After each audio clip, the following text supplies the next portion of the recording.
في كتير خلافات بين الفرق الإسلامية، اختلافات كبيرة أو صغيرة، لكن من الأشياء اللي ما في أي اختلاف عليها أبدا هو مفهوم الوحي، وأن القرآن حرفيا أتى من عند الله. الغريب أنه هي الشغلتين، الوحي والقرآن، هي من الأشياء اللي خلتني شكك بالدين. خلوني أحكي لكم ليش. قبل ما نبلش، إذا عم تتفرجوا على الموبايل لا تنسوا تمسحوا الموبايل بمحارم معقمة وتغسلوا إيديكم منيح من بعدها، والكمبيوتر نفس الشيء، الماوس والكيبورد. وإذا مجبورين تطلعوا من البيت مثلي لا تنسوا تلبسوا الكفوف ولا تلمسوا وشكم وانتوا لابسين كفوف، وحاولوا تخلوا مسافة منيحة بينكم وبين الناس الآخرين. بتمنى الصحة والسلامة للجميع. خلينا نبلش.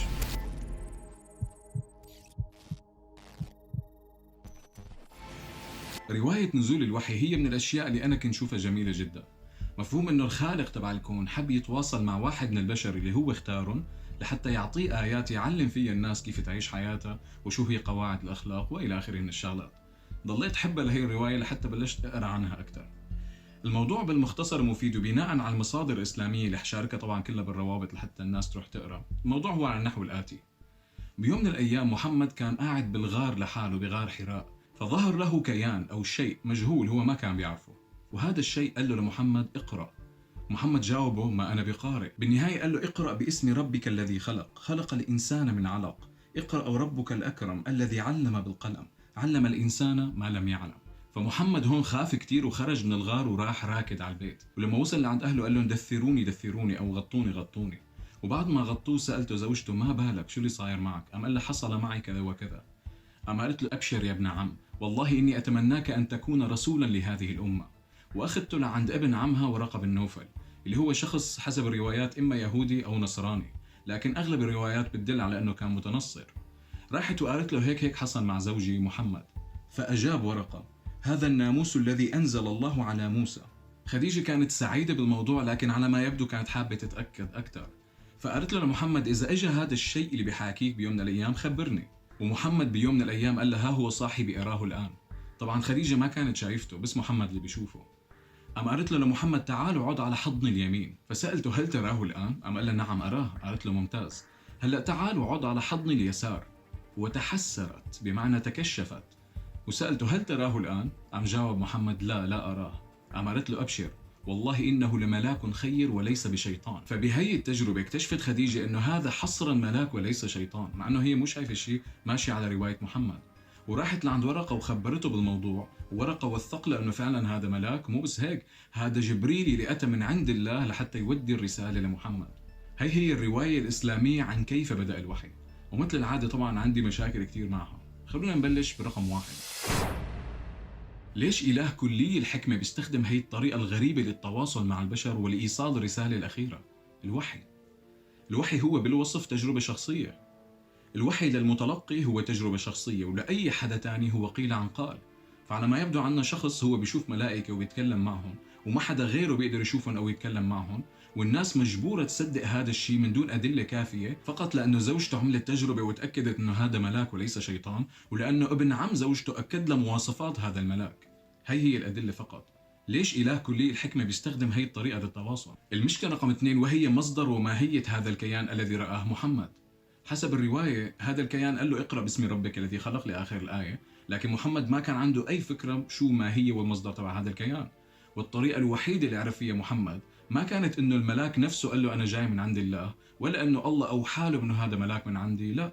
الطريقة الوحيدة كانت إنه الناس اللي حوالين محمد أقنعوه بإنه هذا ملاك اسمه جبريل آتي من عند الله بآيات، وإلا محمد ما كان بيعرف ولا الملاك ولا الخالق الكون أوحى له بهذا الشيء. والناس اللي أقنعوه بهذا الشيء، أول واحد هو رجل أعمى عجوز يؤمن بالخرافات ونصراني أيضا، يعني على الدين المحرف. والطرف الآخر هو زوجته، امرأة. وحسب الإسلام والقرآن الامرأة شهادتها بنص شهادة الرجل. الآية اللي بتقول: واستشهدوا شهيدين من رجالكم فإن لم يكونا رجلين فرجل وامرأتان. ومن حسن الحظ أنه النبي نفسه بيشرح لنا هي الآية بحديث صحيح، لما امرأة سألته عن الموضوع وقالت له: ليش المرأة شهادتها بنص شهادة الرجل؟ الرسول بيقول لها: أليست شهادة المرأة مثل نصف شهادة الرجل؟ قلنا: بلى. فأجاب الرسول: فذلك من نقصان عقلها. هي الرؤية تبع محمد والقرآن للمرأة، وبالنهاية اللي وثقت له إنه هذا ملاك وليس شيطان وأخذ برأيها ما في أي مشكلة هي امرأة. المشكلة رقم 3، زوجة محمد وورقة بن نوفل ومن بعدها الكاهن بحيرة، قبل ما يقنعوه إنه هو رسول من عند الله، كيف تأكدوا من اللي شافه بالغار هو شيء صحيح؟ ما عندهم أي طريقة يعرفوا إن كان محمد يكذب، لأنه هو الوحيد اللي بيشوف بيكلم الملاك، فما حدا بيقدر يتأكد غيره. وبنفس الوقت ما بيقدروا يتأكدوا إذا كان عم بيهلوس أو عم بيشوف أشياء من المخيلة تبعه، لأنهم هن غير مؤهلين لهذا الشيء ولا عندهم أدوات طبية تساعدهم يقيموا هذا الشيء.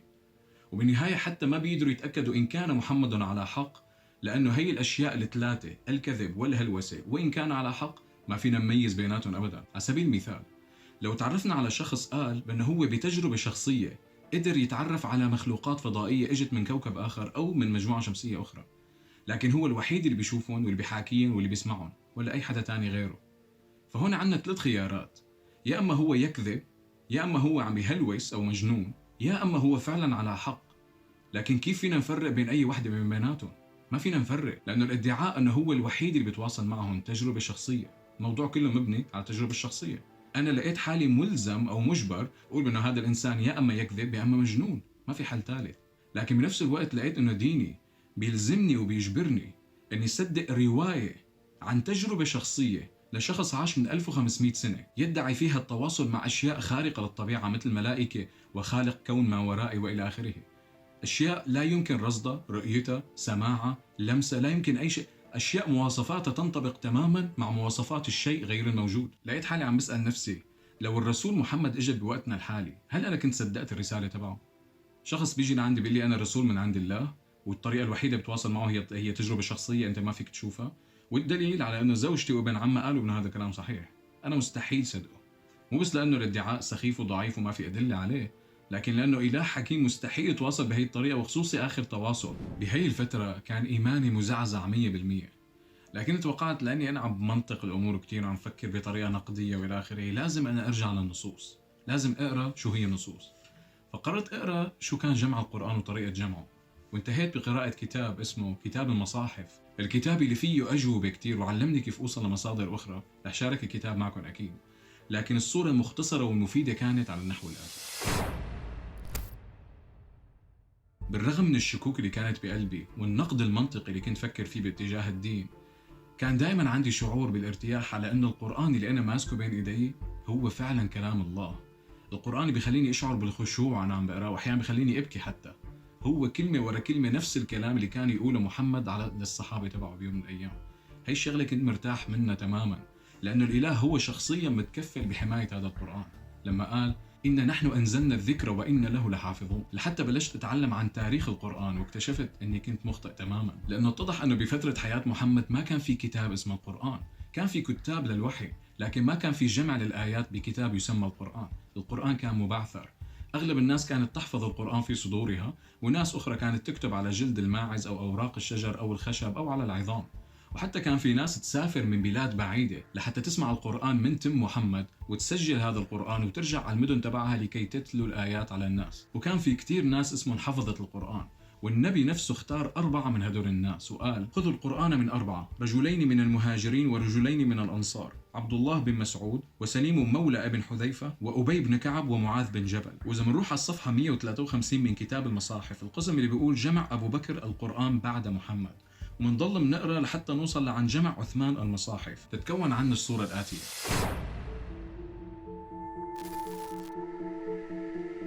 من بعد وفاة محمد وبدء الحروب، القرآن ما كان موجود بكتاب ولا مجموع بكتاب اسمه القرآن، وكان بعده مبعثر.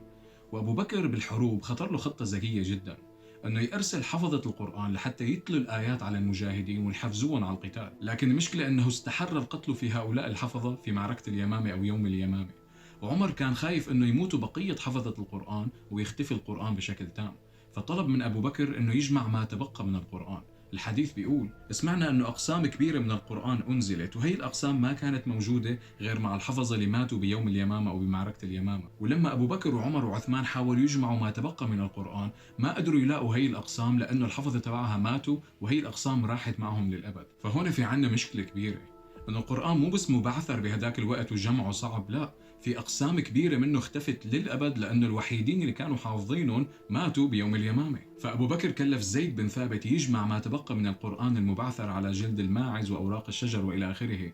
وحتى في ناس كانت تيجي تتلو الآيات على زيد وتقول له هي الآيات أتت من السماء. وزيد واجه مشكلة أنه أغلب القرآن ما كان مكتوب ومبعثر، الأغلب كان محفوظ بالصدور، ومنتقل بين الناس قيل عن قال، أو مثل ما بيسموه التواتر، اللي هو الناس بتحفظه وبتسمع للناس اللي بعده. فالناس تجي تتلو لزيد الآيات، وهو لحتى يتأكد من إنه هي الآيات صحيحة لأنه ما عم بيقدر يتأكد، اشترط عليهم إنه أي حدا بيجيب آية لازم يجيب معه شاهد، الاثنين بدهم يقسموا ويشهدوا إنه هي الآية أتت من السماء، عدا ذلك الآية ما بتنزل بالقرآن. وهي الطريقة بالجمع ساوت مشاكل كتير، خلت آيات كتيرة ما كانت موجودة كآيات قرآنية تنزل بالقرآن، وآيات هي كانت موجودة بالقرآن تمحى للأبد، مثل سورة الفاتحة يلي كتير من الصحابة اتفقوا على أنه هي ليست قرآن، هي الصلاة فقط، كانوا يصلوها بالجوامع أو لما بيصلوا مع بعض، لكن لأنه جاب شاهدين عليها زيد نزلها بالكتاب، ما عنده أي مشكلة. وفي كتير آيات الصحابة سمعانينها من تم الرسول، لكن زيد ما سجلها بالقرآن لأنه ما كان في شاهد آخر عليها، مثل الحديث الشهير تبع أبو موسى الأشعري لما اجوا لعنده اهل البصره، قال لهم كنا نقرا سوره كنا نشبهها ببراءه، بسوره براءه اللي هي سوره التوبه 129 ايه، فانسيتها غير اني حفظت منها، بتليلهم الايات اللي هو بتذكرهم. لو كان لابن ادم واديان من مال لابتغى واديا ثالث، ولا يملا جوف ابن ادم الا التراب. فهون في عنا صحابي جليل عم بيقول انه كان في سوره طويله 129 ايه، لكن هي السوره ما موجوده بقراننا الحالي، والدليل على انه بيذكر لهم ايتين من هي السوره كمان مو موجودين بقراننا الحالي. مثال اخر هي ايات الرجم، رجم الزاني اللي قال عمر عنها: فكان مما انزل الله ايه الرجم فقراناها وعقلناها ووعيناها، رجم رسول الله صلى الله عليه وسلم ورجمنا من بعده. يعني الرسول كان يرجم اللي بيزني والزانيه والزاني، وهن رجموا من بعده. واخشى ان يطال بالناس زمان ان يقول قائل: والله ما نجد ايه الرجم في كتاب الله، فيضل بترك فريضه انزلها الله. وبروايات تانية عمر بيقول أنا كنت بدي أكتبها بالقرآن لكن خايف الناس تقول عمر عم يكتب من عنده، وكمان بيذكر شو هي الآيات: والشيخ والشيخة إن زنيا وإلى آخره.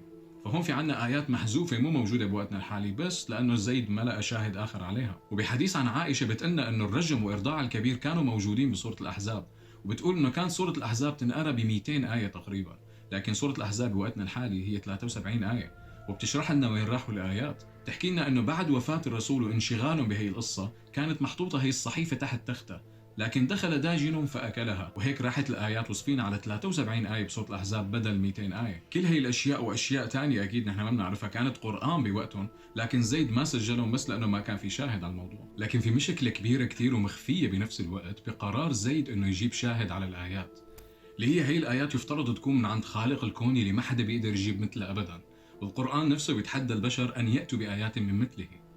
لكن الصحابة اللي بيحكوا باللغة تبع القرآن وبنفس الوقت كانوا عايشين مع النبي ما عم يقدروا يفرقوا شو هي الآيات اللي يفترض أن تأتي من السماء والآيات اللي قد تكون صناعة بشرية. هذا الشيء بشكل واضح بينسف التحدي القرآني أن آتوا بآيات من مثله. على كل حال كتير من الصحابة وحفظة القرآن اختلفوا مع زيد وما عجبهم القرآن اللي هو جمعه، وشافوا أنه هي طريقة سيئة اللي استخدمها. وهذا الاختلاف اشتد لمرحلة أنه بخلافة عثمان كان تقريبا كل صحابي عنده مصحف خاص فيه، قرآن خاص فيه لحاله، وكلهم مختلفين بين بعضهم بين اللهجات وأسماء الصور وعدد الصور وعدد الآيات وصياغة الآيات، اختلافات تامة بيناتهم كلها موجودة بكتاب المصاحف اللي حشاركه معكم. ومن المشاهير اللي كان عندهم مصاحف لحالهم أو قرآن خاص فيهم هن عمر وعلي بن أبي طالب، أبي بن كعب، عبد الله بن مسعود، عبد الله بن عباس، عبد الله بن زبير، عائشة، حفصة، أم سلمة زوجات محمد. وحتى التابعين كان في عندهم مصاحف خاصة فيهم مثل عكرمة ومجاهد وسعيد والأسود بن يزيد، محمد بن أبي، حطام بن عبد الله، صالح، طلحة، سليمان وكتير غيرهم. فالخليفة عثمان عرف بأنه الاختلاف بين المصاحف والصحابة رح يكون فيه أذى على المسلمين، فأمر إنه تنجمع هي المصاحف تبع الصحابة كلهم وحرقهم كلهم، وطلب يجيبوا له النسخة اللي كانت موجودة مع حفصة اللي تم جمعها بخلافة أبو بكر، النسخة اللي ما حدا حبها ولا اتفق عليها واللي كانت سبب الخلاف. وعمل نسخ من قرآن حفصة ونشره وبعته للبلاد كلها الإسلامية، وأمر إنه ما حدا يقرأ قرآن من يوم ورايح غير من هذا الكتاب تبع حفصة، وأي حدا عنده أي شيء اسمه قرآن يجب أن يتم إتلافه فورا. لكن هون المشكلة لازم نعرف إنه بوقتها كان في مسلمين سافروا من بلاد بعيدة ليتعرفوا على الرسول ويسمعوا قرآن منه، وسمعوا من تمه آيات عم تطلع وسجلوها، وبنهاية اليوم عم يجيهم عثمان بنسخة خاصة فيه ما لا موجود فيها الآيات اللي هن مسجلين عن الرسول، لكن مجبورين انه يأتلفوا الآيات يسمعوها بإذنهم ويقروا من قرآن عثمان فقط. وهي طريقة جمع القرآن حسب النصوص والمراجع الإسلامية.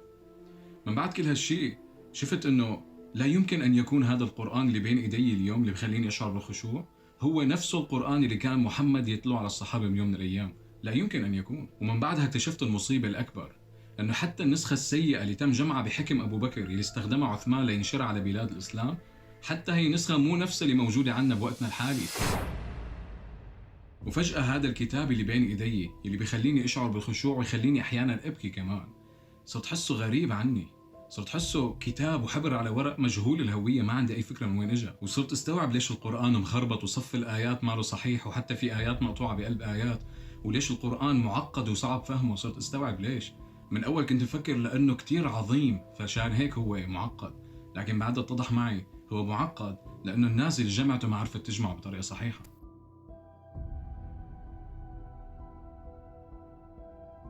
بالنهاية ومثل العادة تذكير صغير لإلكم، لا تشاركوا هذا الفيديو لأنه ممكن يكون له تأثيرات سلبية على حياتكم. فيكن تعملوا لايك، فيكن تكتبوا تعليق إذا اسم وهمي، لكن المشاركة بشكل عشوائي قد يكون لها تأثيرات سلبية على حياتكم الاجتماعية. حبوا بقلبكم بس فكروا بعقلكم واغسلوا إيديكم. بيس.